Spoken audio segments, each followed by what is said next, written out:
시진핑과 푸틴의 전화 데이트. 부시의 데이트도 아니고 굉장히 좀 라이트하게 일단 네. 접근해 보지만 쉬운 얘기는 아니죠, 역시. 그렇죠. 자, 자, 지난주에 이 시진핑 중국 국가주석하고 블라디미르 푸틴 러시아 대통령하고 둘이 정말 오랜만에 이렇게 전화 통화를 했어요. 네.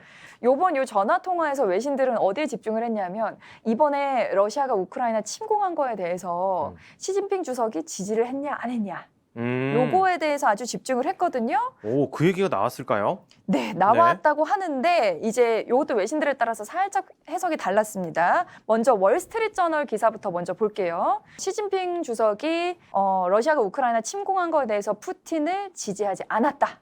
이렇게 나와 있어요. 오. 여기서는 그러니까 왜냐하면 시 주석이 이런 얘기를 했대요. 공개적으로 이제 무슨 전화통으로 무슨 얘기했어요 하니까 그냥 조금 뭐 추상적으로 얘기를 하긴 했지만 이 사태에 대해서 중국은 역사적 맥락을 고려하고 또 옳고 그름을 보고 독자적으로 판단을 하겠다.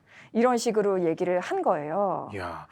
근데 이제 월스트리트 저널은 네. 이거는 지지하지 않는다는 표시다라고 아주 명확하게 그렇죠. 해석을 내놨네요. 맞아요. 왜냐하면 어쨌든 간에 두 국가 사이에 그 아주 뭐라 그럴까 막 끈끈한 본드가 있는데 네. 그럼에도 불구하고 지지하는 의사표명을 하지 않고 나는 아무랑도 안 엮이고요. 중국이 독자적으로 판단할 거니까 좀 놔두세요 하고 말을 한 게 이거는 지지한 건 절대 아니다. 뭐 반대한다고 할 수는 없겠지만 지지한 건 아니다 하고 좀 과감하게 헤드라인에 실은 거예요. 네. 자, 그런데 로이터 통신은 또 살짝 다른 시각으로 보도를 했습니다.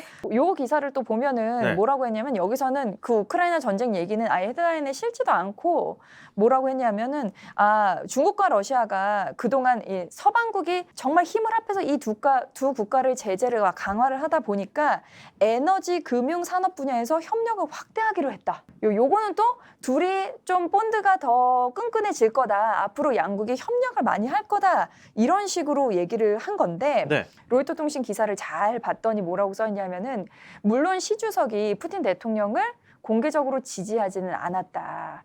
그럼에도 불구하고 요 에너지 분야, 요 금융 분야에서 협력을 확대하기로 약속했기 때문에 이것은 양국 관계를 그래도 돈독하게 꾸준히 오래 유지하겠다는 그 의지를 표명한 걸로 볼 수가 있다.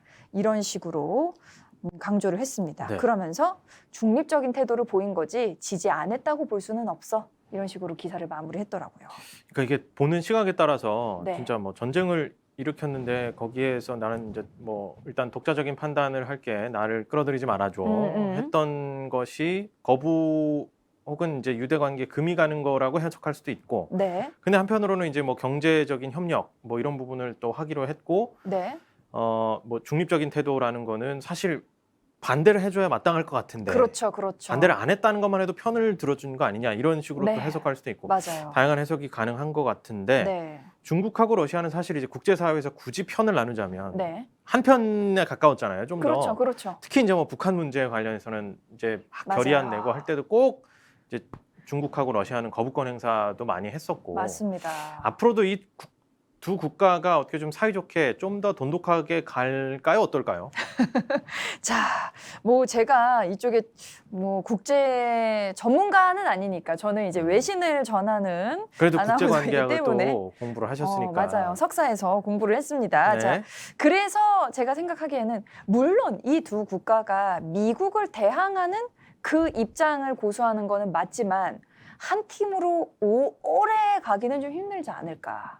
제 생각에는 그래요. 자, 이 중국과 러시아는 1950년부터 딱 동맹을 했어요. 같이 네. 협력을 해서 뭐 교류도 하고 이렇게 함께 했고 그다음에 사실은 국제사회에서 저 고집덩어리들 이런 식으로 여겨지는 게 사실이지만 또 동시에 그렇게 좀 과감한 액션을 취하다 보니까 미국이 혼자 막 가는 걸 또 견제하는 입장을 또 그 역할을 하는 것도 사실입니다. 그렇죠. 미국하고 가장 어떻게 보면 갈등을 크게 일으키는 또 두 맞습니다. 국가이기도 하니까. 예. 그리고 특히나 러시아는 예전에 엄청 강대국이었고 중국은 이제 점점 커가고 있기 때문에 좀 이 양쪽 세력의 힘이 있으니까 다른 조금 힘이 없는 국가들보다는 훨씬 미국에 끼치는 영향이 크다고 볼 수가 있겠죠. 네. 자, 그런데 또 자세히 들여다보면 중국과 러시아가 미국을 대하는 그 태도, 그 마음에도 분명히 차이가 있습니다. 네. 우선 중국은 지금 말씀하신 것처럼 미국이 일방주의로 가는 거 이거는 막으려고 해요. 근데 그러면서도 협력을 중시하거든요. 경제적으로든 뭐 정치적으로든 군사적으로든 좀 협력을 중시하고 있기 때문에 그 증거로 뭘 볼 수 있냐면 이번에 러시아가 우크라이나 침공을 한 것에 대해서 중국은 딱 공개적으로 비판하지 않았어요. 그렇죠. 좀 절제된 반응이었던 것 같아요. 그렇죠. 나름. 예. 그러면서 쓱 이제 러시아 원유를 사. 도와는 또 줘. 네. 약간 러시아를 약간. 그렇죠. 왜냐하면은 국제사회에서 야 러시아랑 교류하지 마. 러시아가 지금 국제법 어겼어. 이 시대 전쟁이라고 야 절대 하지 말자. 그래서 우리 안 할 거야 안 할 거야 하는데 중국은 대놓고 잘못했어라고 말은 안 하지만 쓱 이렇게 또 하는 거예요. 경제적인 교류는. 그리고 이번에 전화 통화를 통해서도 그래 내가 당신을 뭐 지지한다고 말할 수는 없겠지만 독자적으로 판단을 할 거지만 앞으로 우리 에너지 산업 분야에서 협력을 증대시킵시다. 뭐 이런 식으로 했단 말이에요. 그러니까요 또. 그것도 살짝 모르겠어요. 또 그러면서 대놓고 전쟁을 지지하지는 또 않습니다. 그렇죠. 그렇죠. 네. 비판하지도 않고 지지하지도 않아요. 그러면서 또 뭘 하냐면 국제사회에서 특히나 유엔 안보리에서 러시아 제재에 관해서 막 강경한 대응을 하자고 하면 중국이 대놓고 제재를 더 합시다 하고 말은 안 하고 꼭 입을 다물고 있죠. 네. 그러니까 여기서는 중국은 뭐야? 그러면은 미국하고 딱 적대시하고 싶지도 않으면서 러시아 편에 확 뜨는 것도 아니고 조금 눈치를 보고 있는 거죠. 러시아가 미국을 바라보는 입장은 확실히 다릅니다. 사실 이제 2차 대전이 끝나고 나서 냉전 시대 때는 지금과 다르게 미국, 소련, 우리 강대국 와 이랬던 시대잖아요. 그렇죠. 예. 그러고 나서 이제 냉전이 종식을 하면서 사실 그때 당시 이제 소련이 끝나고 러시아에서도 아 그래 우리도 앞으로는 그렇게 안 할게. 우리 국제 평화 지키기 위해 사이좋게 지내자 하고 겉으로 얘기를 했는데 그때 딱 이제 유럽 국가들이 아무래도 이렇게 냉전 아무리 끝났어도 무서운데 그러면서 나토가 딱 시작이 된 거잖아요. 그거를 봤을 때 러시아 입장에서 어머 우리가 친하게 지내자 했는데 너네끼리 뭉쳐서 우리한테 이렇게 한다고? 뭐 이런 입장인 거죠. 네. 그러니까 그때부터는 아주 강경한 노선으로 나오고 있거든요. 북한의 핵 문제, 이란의 핵 문제 이런 거에서 단 한 번도 러시아는 중립적인 모습을 보인 적이 없고 지금까지 역사를 보면 그렇기 때문에 물론 이 미국의 일방주의를 견제하는 입장에서는 중국과 러시아가 좀 공감하는 면이 있기는 하지만 기본적으로 러시아는 예전 구소련의 영광을 되찾고 싶어 하고 중국은 미국하고 그래도 조금 협력을 하면서 성장하고 싶어 하고 요런 게 입장이 다르기 때문에 결과적으로는 이 국가가 이 뭐라 그럴까 끈끈한 관계를 오래 유지하긴 힘들지 않을까.